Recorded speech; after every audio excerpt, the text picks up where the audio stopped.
সমাজে অনেক হুজুর আছে, রং ঢং করে আলোচনা করে, মানুষকে কান্না করে দেয়, মানুষকে কান্না করিয়া ফেলে, কিন্তু সমাজের ভিতরে ফিতনা চালু আছে, সমাজের ভিতরে শিরক চালু আছে, সমাজের ভিতরে বেদাত চালু আছে।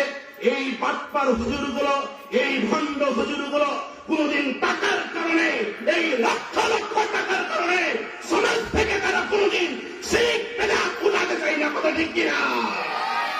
এরা টাকার কাছে বিক্রি হয়ে গেছে। কার কাছে বিক্রি হয়েছে? 70-80 হাজার টাকা দিবেন, পকেট ভর্তি করে গ্রাম থেকে চলে যাবে। সমাজে শিরক চালু আছে, বেদাত চালু আছে, তারা উঠাতে চায়।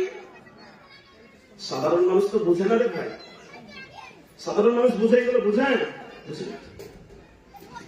তাহলে তাবিজ কি পড়ে না খায়? কোথায় পড়ে?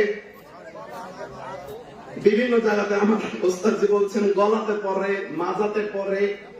যেই মানুষ বলে যেই তাবিজ আপনি আমি পরিধান করি, এই তাবিজ কি সাধারণ মূর্খ মানুষ দেয় না হুজুরেরা দেয়?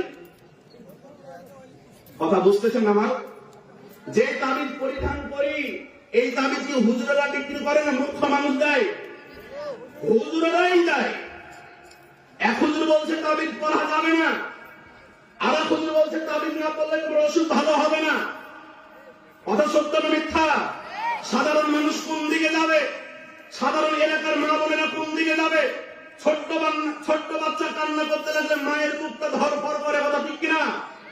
কিন্তু সাধারণ মহিলা বুঝে না, সাধারণ বাঙালি বুঝে না। হুজুরের কাছে দৌড়িয়ে যায়, 500 টাকা দিয়ে দেয়, একটা তাবিজ দিয়ে দেয়, ওই অসুখটা ভালো হয়ে যায়। বলেন নাউজুবিল্লাহ। তাবিজের কথা কেন বললাম, শিরকের কথা কেন বললাম? রাসূলুল্লাহ সাল্লাল্লাহু আলাইহি সাল্লাম সহিহ বুখারী, আবু দাউদ, তিরমিজির হাদিসের ভিতরে বলছেন, আমার কাছে 10 জন ব্যক্তি এসেছেন। কয়জন ব্যক্তি? আমার সাথে কথা না বললে মজা পাবো না। অল্প সময় আলোচনা করবো, মাগরিবের আগ পর্যন্ত কথা বলবেন, চলে যাবো ইনশাআল্লাহ। আল্লাহ রাসূল সাল্লাল্লাহু আলাইহি সাল্লাম সহিহ বুখারী, আবু দাউদ, তিরমিজির হাদিসে বলছেন, আলোচনা কি নিয়ে করছি? তাবিজ, শিরক। মনে থাকবে তো?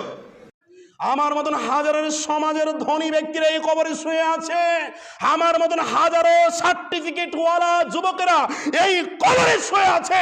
আমি কিসের সার্টিফিকেট অর্জন করেছি? আজকে মরে গেলে এই সার্টিফিকেটের 2 পয়সা দাম কি? দাম থাকবে? দাম থাকবে? আমি অনেক সার্টিফিকেট অর্জন করেছি, আমি মরে যাওয়ার পর কি একজন যুবককে দিয়ে এই সার্টিফিকেটগুলো পৃথিবীতে কোনো কাজে লাগবে?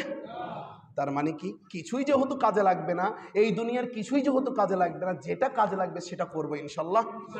আল্লাহ তাআলা আমাদেরকে কবুল করে নিক। বলেন আল্লাহুম্মা আমিন।